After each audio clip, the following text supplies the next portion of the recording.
Thanks for joining us for today's Northern Ag TV. Well, last week a big announcement came from the U.S. Supreme Court as they officially ruled on President Trump's tariff policies. The High Court voted 6-3 in favor of ruling that President Trump does not have the power to implement these tariffs under the International Emergency Economic Powers Act, also known as the IEEPA. Now, this has caused a lot of speculation here so far this week, a lot of questions on where we go next, what's going to happen moving forward, and will the U.S. have to refund other countries the money they came in from the implementation of these tariffs? Several agricultural organizations have weighed in on the matter, voicing their opinions.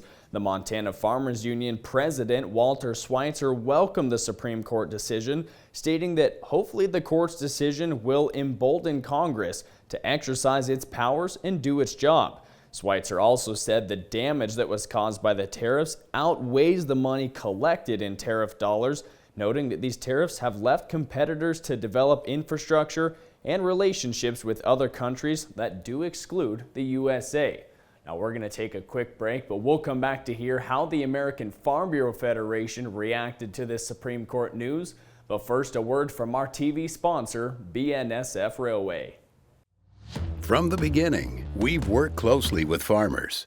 BNSF's ties to the agricultural community go back 175 years. Together, we've innovated to make the U.S. agriculture supply chain one of the most efficient and productive in the world. Our strong relationship powers BNSF still today and helps us move the nation like no one else can. At BNSF, we move the nation for you. At the end of last week, the U.S. Supreme Court ruled that President Donald Trump does not have the power to implement tariffs under the International Emergency Economic Powers Act. The American Farm Bureau Federation reacted to the Supreme Court decision.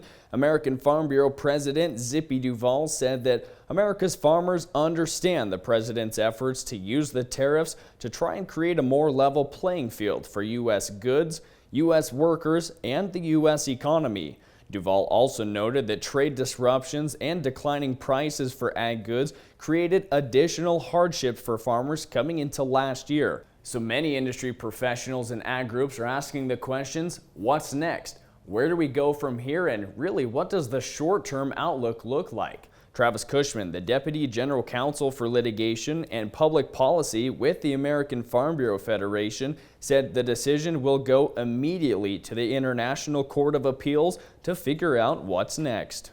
It will be a mess. It is unclear what happens to the tariffs that have been collected, if those will be refunded, who gets the money, how much it is. It is also unclear if the president will try to use other statutes to levy tariffs. The other options are much more clunky and difficult to administer.